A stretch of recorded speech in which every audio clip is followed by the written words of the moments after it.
So, when do you use time lapse? And when would you use hyperlapse? Let's find out.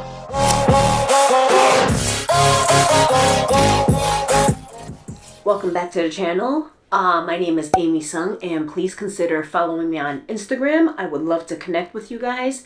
And if you are new to the channel, please hit the subscribe button up here because it really helps my channel out, and I really appreciate it. To everyone else who has been here and joined me for a long period of time, thank you so much. I appreciate you all.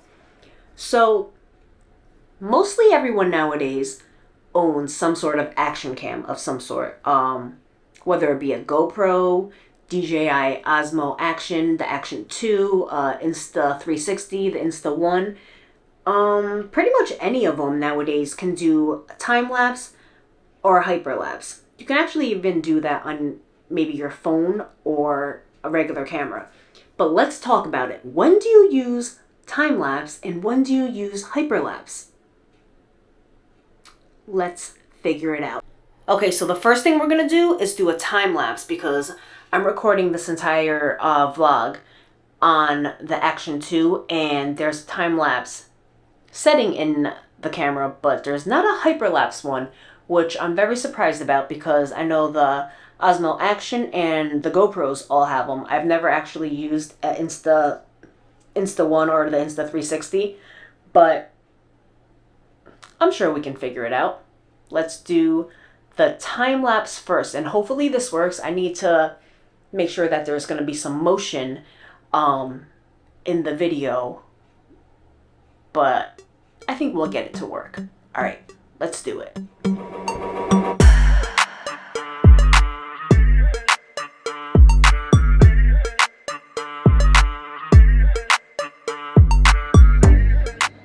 Okay, so crazy thing I just realized on the DJI Action 2 is that there actually is a hyperlapse mode, but there's multiple ways you can actually create a hyperlapse.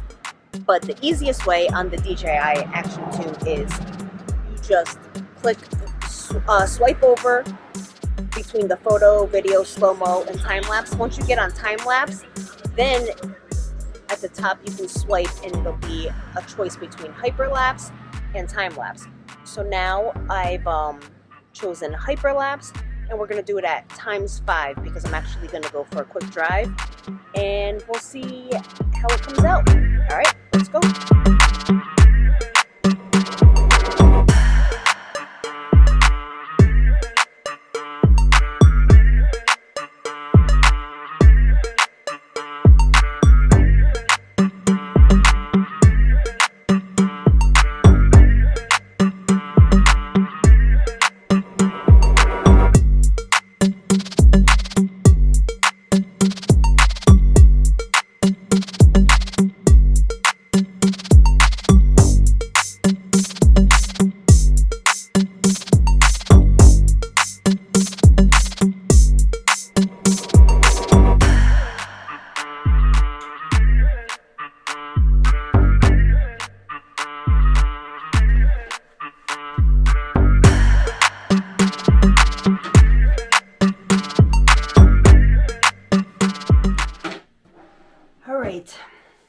So after about a minute of recording the the hyperlapse, the camera shut off on me.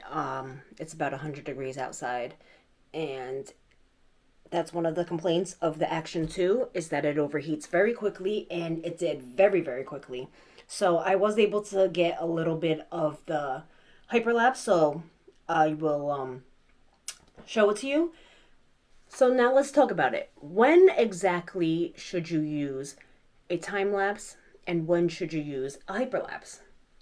So when you want to use a time lapse, okay, so you should use a time lapse when the camera is going to be steady. You leave the camera in one spot and you want to capture movement, such as a crowd, the clouds, stars, a sunset, sunrise, something like that.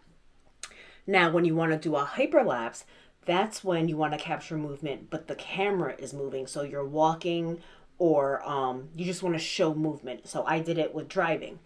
Now, the proper way is there a proper way to do a time-lapse, hyperlapse, if you talk to certain people, they will say yes by stitching together multiple photos. But the easier way, just click the button for time-lapse or hyperlapse and there you go. Is it going to be as good quality? No, but for YouTube or anything like that, anything that I'm using it for, it's perfectly fine. Let's see, what else?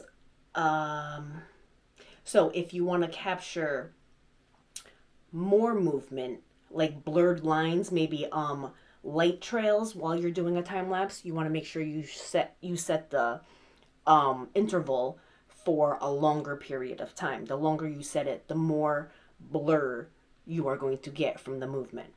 I hope that helps, and thank you guys for tuning in. Wow, this is a crazy wide view with this Action 2 here. But please hit the connect with me on Instagram down here and hit the subscribe button up here. I really, really appreciate it, and I will see you guys next time.